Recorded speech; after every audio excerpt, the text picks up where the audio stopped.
I think we're going to have a political breakthrough. The Congress is going to pass immigration reform. I think we're going to get plus 70 votes.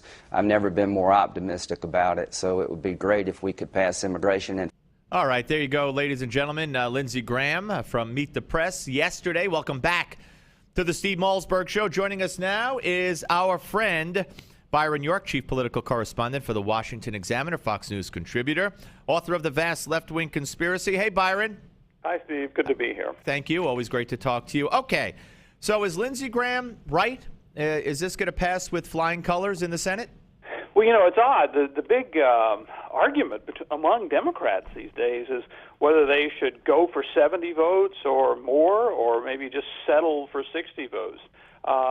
Maybe there's a little hubris going on in there, but it does seem that the bill will pass the Senate, and it'll probably pass the Senate in a virtually unchanged form. I mean, you have to remember there are 54. If it requires 60 to pass, there are 54 Democrats in the Senate. There are 4 Republicans on the gang. That's 58. Senator Kelly Ayottee, Republican, has already said she's going to vote for it. That's 59. And there's probably more than one other who will, too. Well, okay, so let's you mentioned Kelly Ayottee, and you wrote a piece about referring to Kelly Ayottee, I believe. Why did she change her mind? I mean, is it because of the politics of her home state? That's a great question. It seems hard to say that it would be because of the politics of her home state, because when she ran in 2010 for Senate and won, she essentially ran against comprehensive immigration reform, said what we really needed was to enforce existing immigration laws. And so it's, the Kelly Ayottee who ran for the Senate in 2010, it's a surprise that she supports and says she will vote for the Gang of Eight bill in 2013, but that's what she's done. Now, when you say it'll pass virtually unchanged, you mean no amendments will pass, and does that include obviously, I guess it includes the stricter border security amendment that's going to be put forth, which I thought Rubio was all on board with. Well, Marco Rubio is saying nice things about a number of these things, but committing to none of them. I mean, have you noticed? Yeah, he's been all over the place, I think. He doesn't even say he's going to vote for his own bill. I mean, it's a bizarre situation where you have a senator who's a sponsor and author of this bill who will not say that he'll vote for it unless somebody else changes it. It's a little bit, it's just odd. Of course, there'll be some amendments, but my feeling is that the bill that comes out of the full Senate will probably be virtually unchanged in its structure, the structure being legalization of the 11 million pretty much immediately, a plan to increase border security, later on the adjustment of the 11 million to permanent legal status, green card status, and then to citizenship. That 1, 2, 3 step scheme is not going to change in this bill. If it does, Democrats will be gone. Now, what about Boehner? Does he bring up a bill in the House for a vote that he knows does not have the majority of Republicans supporting it? Because there's been a lot of question about that, and I don't know that there's any answer. No, there's no answer if you're asking for an answer, straight from the mouth of John Boehner.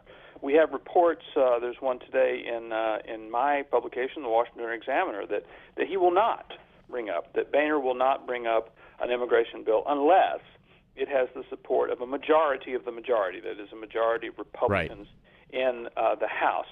And I think that is very much an effective way of saying if that's true, then he ain't going to bring up the Gang of Eight bill. Well, and there are those who think that's a good thing. I happen to think that's a good thing. But let me ask you about something that I think it was Senator Menedez, the latest Democrat, to give free advice on how the Republicans can win the White House, or what they must do to win the White House, because they really want the Republicans to win the White House, and that is, of course, pass immigration reform. And to me, Byron, no matter what you think of immigration for the economy, it's good, it's bad. Let's put that aside for a second. Let's talk about the politics of it.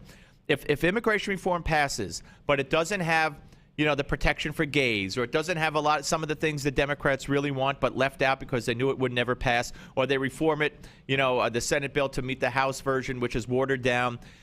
I believe, and you tell me if you agree, you know, whether it's a day after or the day it's signed or certainly by the 2014 midterm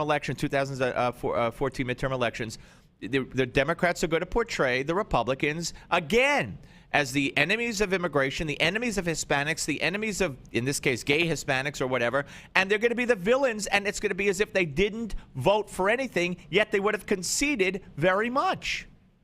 I think that's pretty much as sure as the sun is going to rise in the east. I mean, that's just what's going to happen. And I do think, I mean, some of this is kind of built into this law. I mean, you have this group who are here illegally now, and you say, well, they can become legal, but they're going to have to wait 10 years to even apply for a green card. Then it'll be at least 3 more years. And then some people in the House are saying the whole process should take 15 years. You know, and it seems obvious that there will be many advocates who will argue, if this were to become law, that this is inhumane. This is such a long period of time. It creates a second-class citizenship for more than a decade, and it must be changed. And who did it? The evil Republicans, right? Well, actually, this is a bipartisan measure, but I mean, they'll just argue for it to be changed. Right. And Republicans who compromised and supported that will then be pressured to go further. Yeah, so that's why I don't see why. I don't see how it's a win. I just think they're good. They're getting suckered into this, and I really don't understand it. One more thing, I don't know if you're aware, there's a story that Marco Rubio aide commented that there are American workers who, for lack of a better term, can't cut it. That's what he said. Yes. I mean, is this going to come back to bite Rubio? Is he going to have to, explain this? Well, it's a new story in the New Yorker, and the author talked to 7 of the members of the Gang of 8, but Rubio apparently did not talk to the author. This is something a staff member said.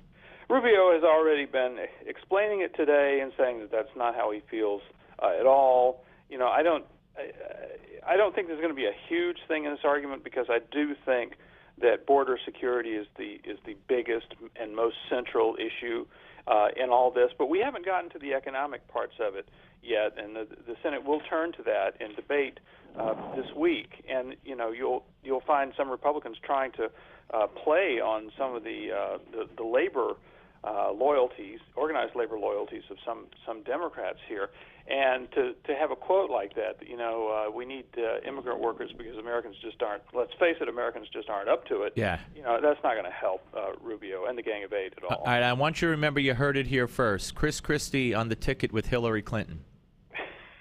You heard it here first. Byron, always number 1. Always right. No, number 2. Okay. Always a pleasure to speak to you, sir. Thank you, Steve. Thank you. Byron York, chief political correspondent, Washington Examiner, Fox News contributor.